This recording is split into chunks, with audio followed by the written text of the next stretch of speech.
நம்ம இன்றைக்கி என்ன பார்க்க போகிறோம்னா, கிரெடிட் கார்டு வந்து எப்படி நெட் பேங்கிங்கில் பேமெண்ட் பே பண்ணுறதுன்னு பார்க்க போகிறோம். மினிமம் டியூ கட்டலாம், மேக்ஸிமம் டியூ கட்டலாம். அது எப்படி கட்டுறதுன்னு பார்க்கலாம் வாங்க. அதுக்கு முதல்ல உங்களோட நெட் பேங்க் ஓப்பன் பண்ணிக்கோங்க. உங்கள் மொபைலாக இருந்தாலும் சரி, லேப்டாப்பாக இருந்தாலும் சரி, இல்லை நெட் பேங்க் ஓப்பன் பண்ணி அதுக்கு யூசர் நேம் போட்டுக்கோங்க. யூசர் நேம் போட்டு பாஸ்வேர்டு போட்டு ஓப்பன் பண்ணிக்கோங்க. எப்பவுமே நீங்கள் அந்த டியூக்குள்ளே எப்படியாவது அமௌண்ட் புரட்டி ரெடி பண்ணி போட்டுட்டு நீங்கள் நெக்ஸ்ட்டு உடனே கூட நீங்கள் எடுத்துடலாம். அப்படி எடுத்துனீங்கன்னா உங்களோட ஃபைனை வந்து அவாய்ட் பண்ணலாம் நண்பர்களே. அதுக்காக நீங்கள் எப்படியாவது அந்த டியூ டேட்டுக்குள்ளே நீங்கள் பேமெண்ட் கண்டிப்பாக பே பண்ணிடுங்க. நீங்கள் போட்டுட்டு இன்றைக்கே கூட எடுத்துக்கலாம்.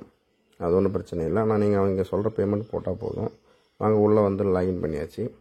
பண்ணதுக்கப்புறம் இதில் பாருங்கள், உள்ளே வந்து கார்ட்ஸ்ன்னு சொல்லி ஒரு ஆப்ஷன் இருக்குது பாருங்கள். அந்த ஆப்ஷனை சூஸ் பண்ணிக்கோங்க. அதை சூஸ் பண்ணிங்கன்னா இந்த மாதிரி ஓப்பன் ஆகும். இதில் போயிட்டு பாருங்கள், கிரெடிட் கார்டுன்னு ஒரு டாபிக் இருக்குது பார்த்தீங்களா, அதில் போயிட்டு நீங்கள் எது சூஸ் பண்ணணும்னு சொல்லி பாருங்கள். ட்ரான்சாக்ஷன் சொல்லி ரெண்டாவது ஒரு ஆப்ஷன் இருக்குது பாருங்கள். அது சூஸ் பண்ணிங்கன்னா இதில் நிறைய ஆப்ஷன்ஸ் இருக்கும்.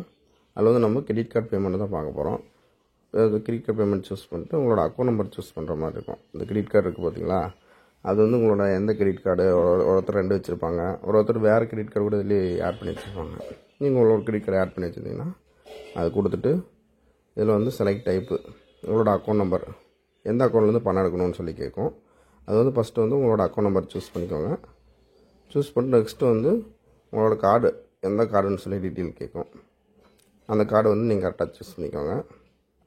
கார்டு நம்பர் சூஸ் பண்ணிங்கன்னா ஆட்டோமேட்டிக்காக பாருங்கள் உங்கள் கார்டோட டீட்டெயில் வந்துடும்.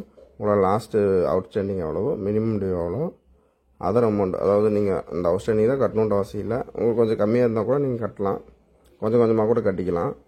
மினிமம் டியூ கட்டினா நீங்கள் லேட் ஃபீஸ் அவாய்ட் பண்ணலாம். ஆனால் ஃபைன் வரும் கண்டிப்பாக, அதை நீங்கள் பார்த்துக்கோங்க. நான் வந்து சும்மா அதர் அமௌண்ட் வந்து என்கிட்ட ஒரு 14,000 போடுறேன் இப்போதைக்கு. போட்டு மீதி வந்து நான் அப்புறமா கட்டிக்கிறேன். கன்ஃபார்ம் கொடுங்க. கன்ஃபார்ம் கொடுத்து இந்த மாதிரி கன்ஃபர்மேஷன் கேட்கும். இந்த மாதிரி இந்த கிரெடிட் கார்டு டீட்டெயில்ஸ்லாம் ஓகேவா, இதுக்கு பணம் அனுப்பலாமான்னு சொல்லி கேட்கும். நீங்கள் கன்ஃபார்ம்னு சொல்லி மறுபடியும் ஒரு ஆப்ஷன் கொடுத்தீங்கன்னா சக்ஸஸ்ஃபுல்லாக ஆயிரும். இது நீங்களாம் ஒரு டைம் டீட்டெயிலாக செக் பண்ணி பார்த்துக்கோங்க. பார்த்துட்டு நீங்கள் கன்ஃபார்ம்னு சொல்லி கொடுங்க. இப்படி தான் நண்பர்களே நம்ம HDFC பேங்க் வந்து கிரெடிட் கார்டு பே பண்ணோம், அவ்வளோ பே பண்ணியாச்சு. இது உங்களோட கிரெடிட் கார்டுக்கு அக்கௌண்ட்டில் மெசேஜ் வந்துடும் ஏறினது உடனே. நீங்கள் எப்பயுமே நெட் பேங்கிங் பண்ணிங்கன்னா உடனே ஏறிக்கணும் நண்பர்களே. நீங்கள் போயிட்டு ஃபோன்பே ஜிபேலாம் கிரெடிட் கார்டு பே பண்ணிங்கன்னா 2 நாள் டிலே ஆகும். அதனால் நீங்கள் டேரெக்டாக நெட் பேங்கிங்லேயே யூஸ் பண்ணிக்கோங்க. நீங்கள் ஃபோன்லேயும் கூட யூஸ் பண்ணலாம், மொபைல்லையும் யூஸ் பண்ணலாம். நான் இப்போ வந்து யூஸ் பண்ண மெத்தட் வச்சு. இந்த தகவல் உங்களுக்கு பிடிச்சிருந்துச்சுன்னா நம்ம சேனலை மறக்காமல் சப்ஸ்கிரைப் பண்ணுங்கள் நண்பர்களே. நன்றி.